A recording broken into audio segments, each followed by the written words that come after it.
अगर 30-40% कोई गिर गया स्टॉक, और वो हो सकता है, बड़ी बात नहीं, तब आप उस स्टॉक के बारे में क्या करते हैं? अगर 70-80% गिर गया तो आप क्या सोचते हैं? क्योंकि ये सवाल इसलिए पूछ रहा हूं कि आमतौर पर हमारे जितने रिटेल इन्वेस्टर्स हो ये गलती करते हैं, या गलती करें या जो भी समझ लें कि लेकर बैठे हैं, ठीक है 100 में लिया था, अब 80 में क्या बेचूं, 60 आ गया तो बिल्कुल ही नहीं बेचूंगा, 20 में तो फिर बिकता ही नहीं है। तो ये जो है ना, खराब शेयर को या गिरते हुए शेयर को रख लेने की जो आदत है, इससे कैसे छुटकारा पाए? बहुत अच्छी बात, और ये $1 मिलियन क्वेश्चन है। पहली बात, never average a losing stock. Okay, पहली बात, you are putting in good money after bad. ये मैंने प्रिंसिपल सीख लिया। मैं कभी अपनी लॉस, चाहे आपको कंपनी कितनी पसंद आ रही हो, बिल्कुल, अगर उसका भाव मेरे को फॉलिंग नाइफ दिखे और मुझे दिखता नहीं, समझ नहीं आ रहा क्यों घट रहा है, तो मेरी पहली, इसका मतलब समझ नहीं आ रहा तो करेक्ट। अगर मुझे पता है कि जेन्युइन है, ब्लू चिप है और कोई कारण से गिर रहा है, तो I will definitely. But if I am on the wrong foot, और मेरा ईगो मुझे बेचने नहीं देता, देखो आई एम ऑल्सो, मेरे पे भी इमोशन,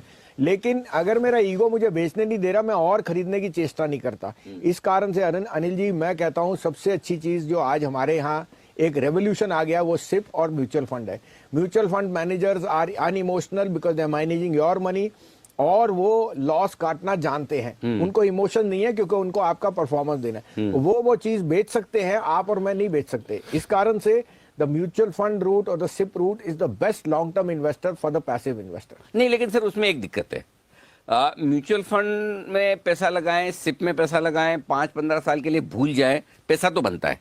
ये तो प्रूवन ट्रैक रिकॉर्ड है। आप मतलब बहुत घटिया से घटिया इन्वेस्टर हैं तब भी बना लेंगे। लेकिन है ना, उसमें एक तो 2 प्रॉब्लम है। एक तो मजा नहीं आता मार्केट में खेलने का, और दूसरा ये कि जो पैसा स्टॉक में डाल के कई कई गुना हो सकता है, म्यूचुअल फंड में एवरेज रिटर्न्स मिलेंगे, एवरेज से बेहतर रिटर्न मिलेंगे। तो जिनको बहुत ज्यादा पैसे बनाने हैं, और जिनको ये लगता है कि मुझे भी तो एक सेटिस्फेक्शन होना चाहिए कि देखिए मैंने खरीदा है, मैंने स्टॉक ढूंढा है, मैंने इसमें बना है, तो ये जो दो इमोशंस है, इनको कैसे कंट्रोल करना है? तो वो इमोशंस तो प्योर एंड सिंपल है। उसके लिए आपको अपनी बैलेंस शीट ठीक पढ़नी है, आपने अपना रोड चेक्स करने हैं, सी व्हाट द प्रोडक्ट। उसके लिए आपको मैं सिंपली बताऊं अनिल जी, मैंने अगर कोई मल्टी बैगर बनाया है, it has been from the grass root level, कोई बैलेंस शीट पढ़ के नहीं बनाया। तो उदाहरण के लिए, अगर आपने पेज इंडस्ट्री 750 रुपए पे मैं था जब मैं डॉइचे बैंक में, और प्लेसमेंट हुई, यही एनालिसिस कर दे कि जॉकी एज अ ब्रांड कितना उसका ब्रांड वैल्यू होएगा। और आज की डेट में आप अपने बच्चों को जानते हैं, उनकी जो स्पेंडिंग पैटर्न्स है पर्सनल कंजम्पशन पे आर मच अबव जो आप कभी और मैं कभी कर सकते थे। तो वो बताता है कि जो ब्रांड एक वायबल है या दिखती है, उसके अगेंस्ट तो कोई मुकाबला नहीं है। ऐसे ही आपको मैंने बोला कि सनसिल्क शैम्पू लेडीज 10-20 रुपए बढ़ने के लिए अपना चेंज नहीं करेंगे, पर्सनल कंजम्पशन है। तो कभी कभी आप कॉमन सेंस से बहुत पैसा कमा सकते हैं। Similar is the case of Maruti, जो हर घर की चाहत थी 1985-90, और जब उसका इशू आया 2003-4 में, सरकार ने 125 रुपए अपना शेयर बेचा। लेकिन जो जिसको ओन करना था वो शेयर, उसने वहां से 10,000 रुपए तक की जर्नी देखी। ऐसे अनगिनत एग्जाम्पल हैं।